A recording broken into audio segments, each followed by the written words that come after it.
Show टाईममध्ये आज एका स्पेशल नाटकाची टीम आपल्यासोबत आहे. अर्थात तुम्ही ओळखलं असेल, 2 स्पेशल या नाटकाची संपूर्ण टीम माझ्यासोबत आहे.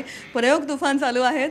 जितेंद्र, तुला व्यावसायिक रंगभूमीवर खूप दिवसांनी पाहिलं आणि असं पाहिलं की पुन्हा पुन्हा ते नाटक पाहावंसं वाटतंय. खूप दिवसांनी हे नाटक तू स्वीकारलंस. हा थोडा वेळ का लागला? हा वेळ यासाठी लागला, काही मध्ये घोळ झाले होते. एक छान नाटक माझ्याकडे आलं होतं, ते सुधीर भट, कैलासवासी सुधीर भट यांच्यासोबत नाटक करणार होतो, पण ते झालं नाही. मग आणखी एक नाटक तेही झालं नाही आणि मग मध्यंतरी हातात काही अशी संहिता पडत नव्हती आणि खरं सांगू मलाही काहीतरी कंटाळा वगैरे काहीतरी होते, जमून येत नव्हतं. पण हे नाटक, या नाटकाने मला निवडलं. क्षितिजनं मला सांगितलं की असं असं नाटक आहे, तुझ्यासोबत नाटक करण्याची इच्छा आहे, तर 2 महिन्यात लिहितो म्हणून त्यांनी सांगितलं. आणि 64व्या दिवशी फोन करून नाटकाचं वाचन झालं. मध्यंतरपर्यंत जे त्यांनी पहिला अंक वाचला, मी म्हटलं हे नाटक मी करतो आहे. दुसरा अंकही वाचला, मी म्हटलं हे नाटक मी प्रोड्यूसही करतो आहे. आणि कारण मला ना थोडंसं जरा बाकीच्या गोष्टींचा कंटाळा आला होता थोडासा, आणि जे आत्ता आसपास जे घडतं आहे त्यातनं जरा मला उभं आला होता.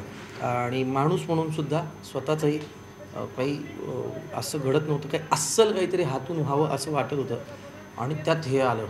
त्यामुळे या नाटकाने जवळजवळ मला इमोशनली मला तारलेलं आहे. शिवाय मला पुन्हा एकदा जाणीव झालेली आहे की आपण ही घोडचूक परत करता कामा नये. आपण रंगभूमीवर काहीही झालं तरी आपण केलंच पाहिजे. याचं कारण मला जेवढं सुख आत्ता हे नाटक करताना मिळतं आहे, त्याचं कंपॅरिझन मी फक्त मला मुलगी झाली होती त्या दिवसाशीच करू शकतो, बाकी कशातच नाही. मग या नाटकामुळे आनंदाची गोष्ट काय की क्षितिज पटवर्धन पहिल्यांदा दिग्दर्शन करतो आहे, ठीक आहे, मी पहिल्यांदा निर्मिती करतो आहे. गिरिजाचं हे पहिलं मराठी नाटक आहे.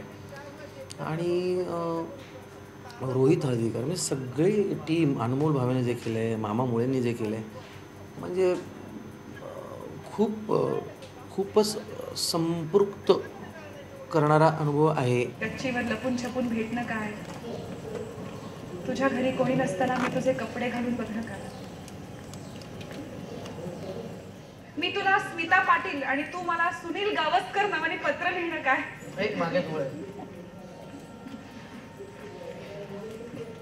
एकदा मला धरलं होतं आईने पत्र वाचताना. खाली नाव वाचलं तुझं आणि फक्त तुझाच, सुनील गावस्कर, आणि चक्करच यायची राहिली होती रे तिला. आपल्या मुलीला सुनील गावस्कर प्रेमपत्र लिहितोय हे कळल्यावर कुठलाही वेळ नाही लागणार. 15वा प्रयोगही झालेला आहे, पण त्यानंतर या 15 प्रयोगात सुद्धा रिपीट ऑडियन्स भरपूर आहे. हीच कदाचित हे नाटकाचं यश आहे. आणि गिरीजा, आधी वेगळ्या भाषांमध्ये नाटक केलंस, मराठी व्यावसायिक नाटकात यायला वेळ का लावलास, आणि कदाचित या नाटकाची वाट पाहत होतीस का? अगदी मला खूपच बरं वाटलं की मी या नाटकापासून सुरुवात केली. वेळ का लावलास याचं काही उत्तर नाही आहे. योग जुळून नाही आला, जी तू आत्ता म्हणाला तसं.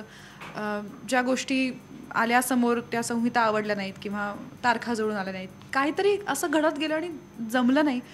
गिरीश जोशी एकदा दिग्दर्शन करणार होते हर्बेरियमचं शेवटचं नाटक, ते मी करणार होते, पण त्यावेळेला अनफॉर्च्युनेटली रसिका फार आजारी झाली आणि त्यानंतर ते झालं नाही. असं काहीतरी होत होत होत नाहीच झालं मराठी नाटक. आणि दुसरं गुजराती नाटक सुरू असताना वीकेंड्सचे शोज, इतर शोज म्हणून मग दुसरं नाटक करता येत नाही, असं करत ते राहून गेलं. आणि मग लग्न, संसार, आता कबीर, असं सगळं मी व्यस्त झाले. तर मला खरं तर खूप बरं वाटतं की मी इतके वर्ष काहीच मराठी नाटकात काम केलं नाही, कारण मग हे माझं पहिलं नाटक आहे, याचा मला अगदीच खूप अभिमान आहे. आणि जसं आता जितू म्हणाल तसं ह्या नाटकाने शोधलं आहे मला, म्हणजे खरं तर जितूनी. आणि तसं ते नाटक आलं माझ्याकडे. ते वाचल्यानंतर जितू गिरिजाला विचारूया असं तोच म्हणाला. आणि मग वाचन झालं, आणि वाचन झाल्याच मी क्षितिजला असं सांगितलं होतं की ह्या नाटकाचं नुसतं अभिवाचन झालं तरी सुद्धा ते लोकांना आवडेल, इतकं सुंदर लिहिलं आहे. अगदी तर त्यावर काहीतरी अजून करायला मिळणं हे म्हणजे खूपच मोठी जबाबदारी होती, पण क्षितिजनी मस्त करून घेतलं आमच्याकडनं. आणि सगळ्यात महत्त्वाची गोष्ट मला ह्या नाटकाबद्दल अशी वाटते की सुंदर संहिता, सुंदर नाती, त्यातले वेगवेगळे पैलू, हे सगळं आपल्याला करायला मिळतं अनेकदा.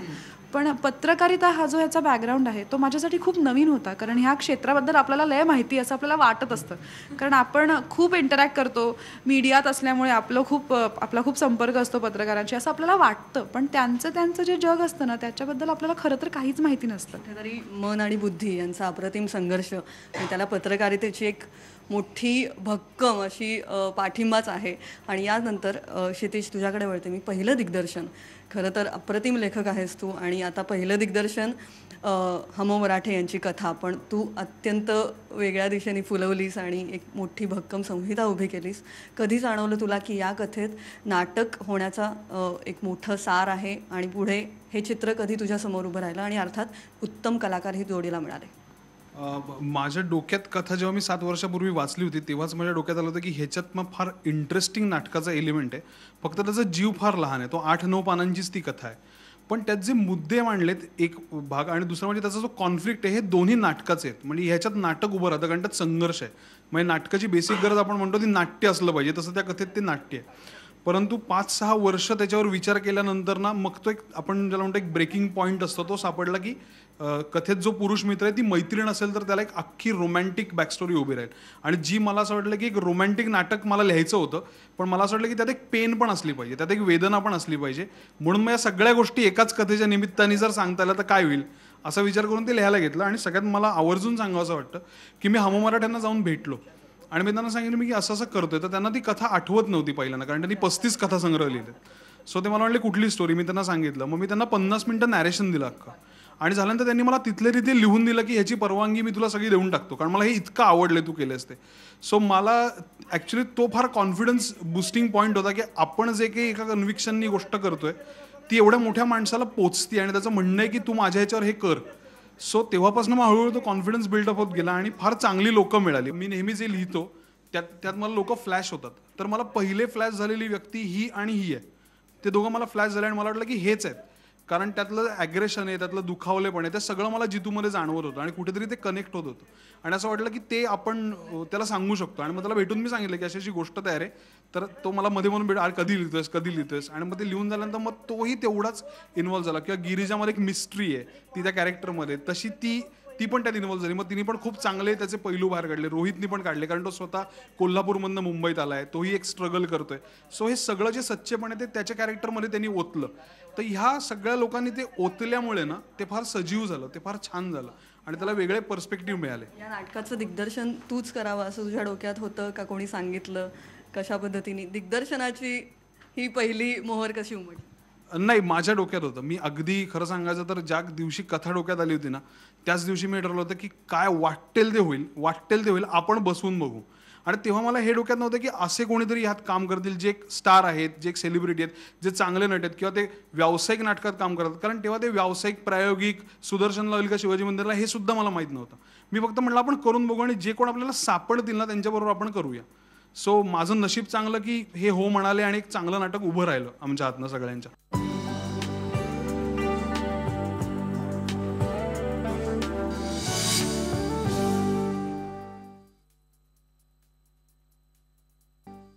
तुझ्या शेजारी जे उभे आहेत तेही महत्त्वाचे होते सर्वात जास्त. संतोष, अनेक उत्तम नाटकं आणि यानंतर 2 स्पेशलची निवड.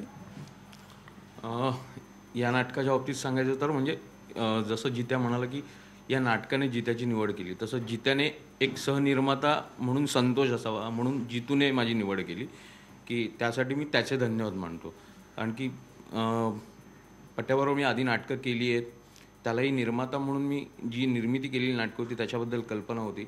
पण ज्या वेळेला जितूसारखा नट आपल्याला मिळतो आणि तो एक निर्माता म्हणून तयार होतोय, त्याच्यासोबत कोण असावं या निर्णयाला ते दोघं असताना त्यांनी माझं नाव हे केलं की डिसाईड केलं की नाही याच्याबरोबरच करायचं.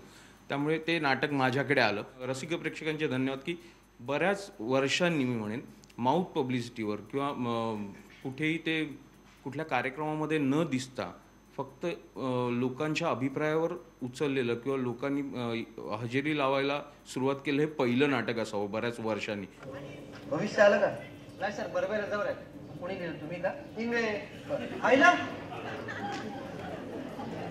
म्हणजे कुणी पण लिहितोय भविष्य?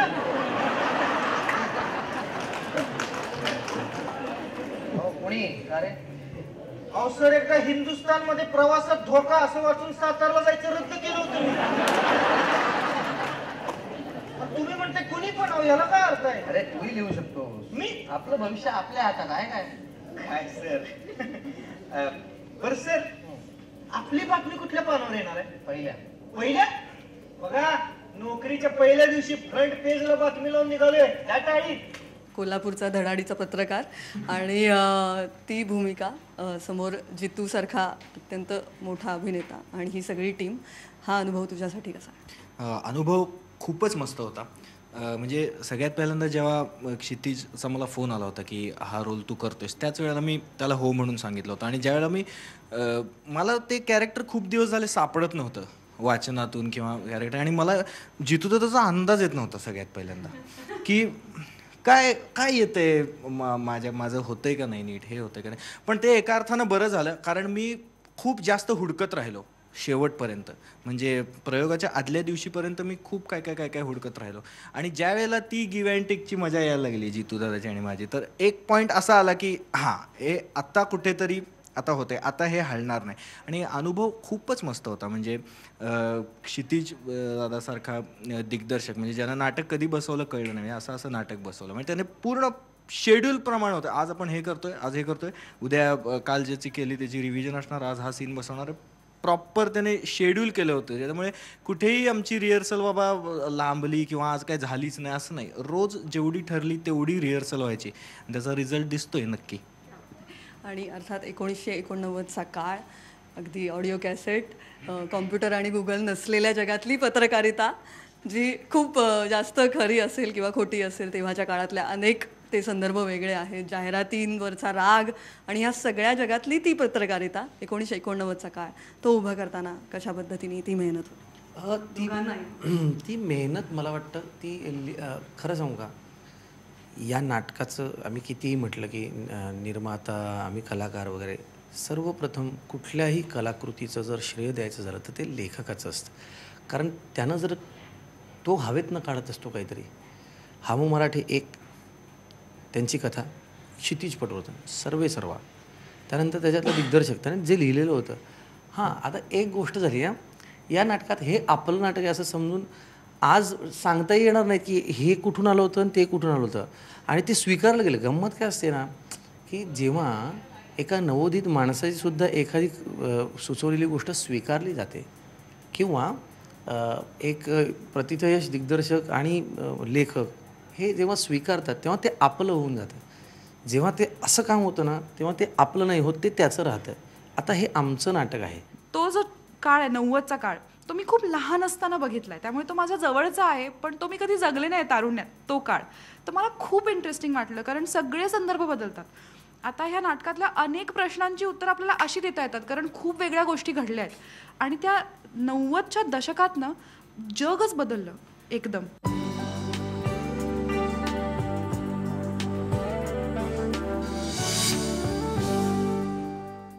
जो प्रतिसाद मिळतोय तो कसा आहे? जसं मी म्हटलं, रिपीट ऑडियन्स आहे. त्यानंतर आता शेवटी फक्त की आता काय प्रतिसाद आहे, कशा पद्धतीने, काही अत्यंत इंटरेस्टिंग रिॲक्शन ज्या तुला शेअर कराव्याशा वाटते? माणसं खूप भरभरून बोलतात. म्हणजे अतुल परचुरे, सोनिया परचुरे यांनी पर्सनल फोन केले लोकांना नाटक पाहून गेल्यानंतर. अशोक मुळे यांनी पर्सनल फोन केले लोकांना. प्रसाद ओकनं लिहिले आज फेसबुकवर की मराठी नाटकातला बाहुबली. माझं म्हणणं काय आहे काय नाही मला माहीत नाही. लोकांना ते आवडते. आणि एक आहे, आमचं नाणं खणखणीत आहे आणि आम्ही जीव तोडून पोट तिडकीनं काम करतो आहोत.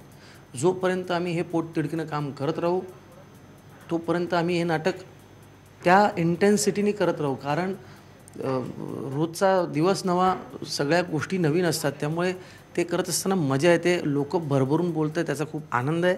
नट म्हणून, निर्माता म्हणून सुद्धा. आणि सगळ्यात महत्त्वाची गोष्ट म्हणजे यानं त्याला खाल्ला आणि तिने ह्याला खाल्ला असं न करता तिघांच्याही कामाचं कौतुक. फार कशाला, काल प्रसाद ओक आमच्या नाटकामध्ये एक छोटीशी एंट्री घेणारा एक नट आहे. प्रसाद त्यालाही म्हणाला की काय जेन्युअनली काम करता यार तुम्ही. ही किती समाधान देणारी गोष्ट आहे. याचा अर्थ आमच्यामध्ये संबंध चांगले आहेत आणि आम्ही चांगल्या पद्धतीने करतो. दिली आहेस बातमी? हो. मिली, तसं तर नाही ना की तू खरं तर नॉर्मल बातमी देणार होतास आणि आता मी इन्व्हॉल्ड कळल्यावर पेटून जास्त लिहितोयस. स्वप्ना, तू इंडिया बिल्डर्सकडे काम करतेस हे मला सांगण्याआधीच मी तुला म्हटलं होतं, मी बातमी छापणार आहे, triple column with photograph front page. बरोबर आहे? बरोबर आहे की नाही?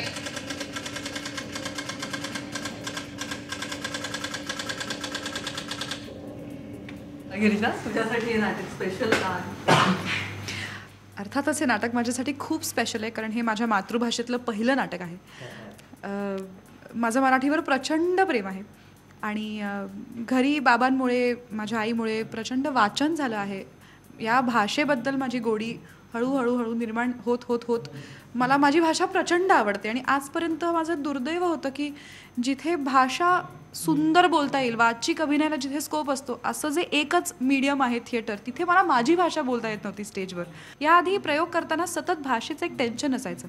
तर कुठेतरी आपल्या 100% कॉन्सन्ट्रेशनमधला 20% भाग भाषेवर असायचा. कारण अचानक काहीतरी घडलं, एक ॲडिशन घ्यावी लागली काहीतरी, की मग जुळवाजुळव करायला दुसऱ्या भाषेत जरा त्रास होतो, जो मराठीत होत नाही. मराठी भाषा ही अशी येते आणि त्यामुळे इतर गोष्टींवरती जास्त लक्ष देता येतं आणि मग खूप जास्त छान छान गोष्टी फुलवता येतात. तर मला माझ्यासाठी हे नाटक खूप स्पेशल आहे. आणि मला जितूबरोबर असं व्यवस्थित मोठं काम करायचं होतं. आम्ही ॲक्च्युली 2 चित्रपटांमध्ये एकत्र काम केलं आहे, पण असे 4-4, 5-5 दिवसच शूटिंग होतं आणि काही फार महत्त्वाचं एकत्र काम नाही केलं. तर त्याच्याबरोबर एक व्यवस्थित काम करावं अशी माझी खूप कळकळीची इच्छा होती. तसा मी त्याला एक फोनही केला होता हे नाटक सुरू व्हायच्या आधी, की मला काहीतरी एक सुचलं आहे, आपण करायचं का ह्यावर. आणि ते झालं नाही, हे झालं, पण हे व्हायचं होतं. पण त्यामुळे हे नाटक खूप स्पेशल आहे. मला हे नाटक स्पेशल याच्यासाठी आहे की मी जोपर्यंत काम करत राहीन तोपर्यंत माझ्यातला प्रामाणिकपणाचा अंश कायम ठेवण्यासाठी हे नाटक मला मदत करेल. त्यामुळे नाटक माझ्यासाठी प्रचंड महत्त्वाचं आहे. कारण आपल्या प्रत्येकामध्ये एक स्पार्क ऑफ सेन्सिटिव्हिटी असतो, एक प्रामाणिकपणाचा अंश असतो आणि तो आयुष्यात कधीही हरवू नये म्हणून आपण ते करत असतो. सो माझ्या आयुष्यात तो कधी हरवणार नाही ही शिकवण मला या नाटकाने दिली आहे. तशीच ती बघणाऱ्याला देईल असं माझा ठाम विश्वास आहे. नक्कीच एक स्पेशल अनुभव आता मला सगळ्यांशी बोलताना आला. त्यामुळे या 2 स्पेशल नाटकासाठी भरभरून शुभेच्छा आणि असेच उत्तमोत्तम प्रयोग होत राहू दे. Thank you so much.